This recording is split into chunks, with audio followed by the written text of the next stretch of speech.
அங்கே தான் ஒரு 30 வருஷமாக 22 வருஷமாக அங்கே தான் நான் இருக்கேன். என் வீடு பக்கத்தில் வந்து ஒருத்தங்க இருக்காங்க. என் வீடு ஒரு கமர்ஷியல் பில்டிங், அது பக்கத்தில் இன்னொருத்தர் இருக்காங்க. அவங்களும் எங்களுக்கும் ஒரு சிவில் கான்ஃபிளிக்ட் இருந்துச்சு. அது வந்து இந்த ஜூலை 2024 ஜூலை தான் வந்து எங்களுக்கு வந்து சாதமாக கேஸ் வந்துருச்சு. கேஸ் வந்ததுல அவங்க என்ன பண்ணாங்க, எங்கள் வீட்டில் வந்து அந்த குப்பையை மலத்தை தூக்கி போடுறது, எங்கள் வீட்டில் இருந்து அந்த கறியை குப்பையெல்லாம் துள்ள தூக்கி போடுறது பண்ணிட்டு இருந்தாங்க. நானும் விட்டுட்டேன், எதுவும் கேட்கல. சரி நம்ம பிரச்சனை வேணாம்னு சொல்லி நானும் அமைதியாக இருந்தேன். இப்போ ஒரு 3 வாரமாக என்ன பண்ணாங்க, வீட்டில் வந்து சாக்கடை தண்ணி கழிவு நீர் அவங்க செப்டி டேங்கை உடச்சு விட்டு எங்கள் வீட்டு வரைக்கும் விட்டுருக்காங்க. அது என்னன்னு அவங்கள்ட்ட சொன்னேன். ஏன் விட்டேன்னு கேட்டதுக்கு விட்டு சொன்னது நான் வந்து பண்ணுறேன்னு சொல்லி ஃபோனை வச்சுட்டாங்க. 2 தடவை சொன்னேன், அப்பயே சரி பண்ணிடுறேன்னு சொல்லி வச்சுட்டாங்க. அவங்க பண்ணவே இல்லை. சரி பண்ணவே இல்லைன்னு சொல்லிட்டு நான் பண்ணேன். 5 என்ன பண்ணேன், எங்கள் வீட்டில் மம்டி எடுத்துகிட்டு போய் அந்த எங்கள் இடத்து வர தண்ணியை மட்டும் மண்ணை மட்டும் மேலே ஏற்றி விட்டு வந்துட்டேன்.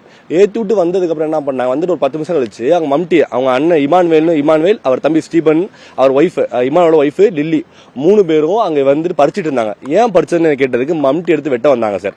மம்டி எடுத்து பயந்து வீட்டுக்குள்ள வந்துட்டேன். வீட்டுக்குள்ள வந்ததுக்கப்புறம் அந்த இமானுவேலோட பையன் இமானுவேல் லில்லிக்கு பிறந்த 2 பசங்க ஆண்ட்ரூ செல்வா அண்ட் ஜோஷுவா 2 பேரும் என்ன பண்ணாங்க, வந்து கதவு தள்ளதுக்கப்புறம் அந்த லில்லின்னு சொல்றவங்க வீட்டுக்குள்ள பூரா பார்த்தா நாங்கள் வீட்டை தள்ளதுக்கு அவங்க பசங்க என்ன பண்ண, என்னை உதச்சி, என்னை தள்ளி, என்னை அடிச்சு, என் கையை வந்து முடிச்சுட்டாங்க சார். கையை வந்து ஆண்ட்ரூ செல்வா ஜோஷுவான்னு சொல்லி என்னை பிடிச்சி, ஏன்னா நேற்று வந்து நான் கலெக்டர் ஆஃபீஸில் மனு கொடுத்துட்டேன். அவங்களுக்கு எல்லா ஆன்லைன் போஸ்ட் அனுப்பிச்சிட்டேன்.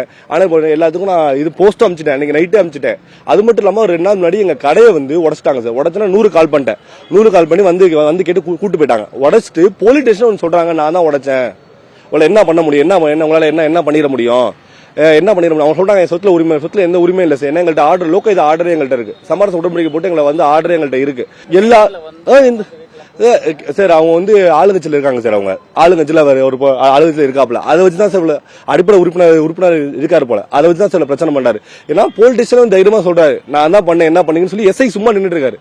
ஜெகதீஷன் சும்மா நிக்கிறாப்ல. அது சொல்றாப்ல, நான் தான் என்ன பண்ணுவேன், என்ன பண்ணேன்னு கேட்கிறாப்ல. அவங்க வந்து ஆமா சார், வந்து வீட்டுக்குள்ள வந்து சொல்லிட்டு போகும்போது நான் குடும்பத்தோட எல்லாத்தையும் எரிச்சிருவேன் சார். அவர் 5 பேர் மட்டும் அடிக்கல சார். அங்க வந்து ஒரு 10-15 பேர் சீட்டு ஃபுட் ஒரு 10-15 பேர் எங்கிட்ட இருந்தாங்கன்னு தெரியல சார். அவங்க பிளான் பண்ணி பண்ணாங்களான்னு தெரியல. எப்படி அவ்வளவு பேர் டக்குன்னு 10 பேர் வந்தாங்க. அங்க அப்படியே பார்த்தா 10-15 பேர் உள்ள வந்திருக்காங்க. அது மட்டும் இல்லாம டெய்லி எங்க வீடை சுத்தி குடிச்சிட்டு வந்து சுத்தி அடைகிறாங்க. ஒரு 10-15 பேர் சுத்தி அடைகிறாங்க. இன்னைக்கு எங்க கமர்ஷியல் பில்டிங் உடச்சு 10 பேர் உள்ள வந்திருக்காங்க.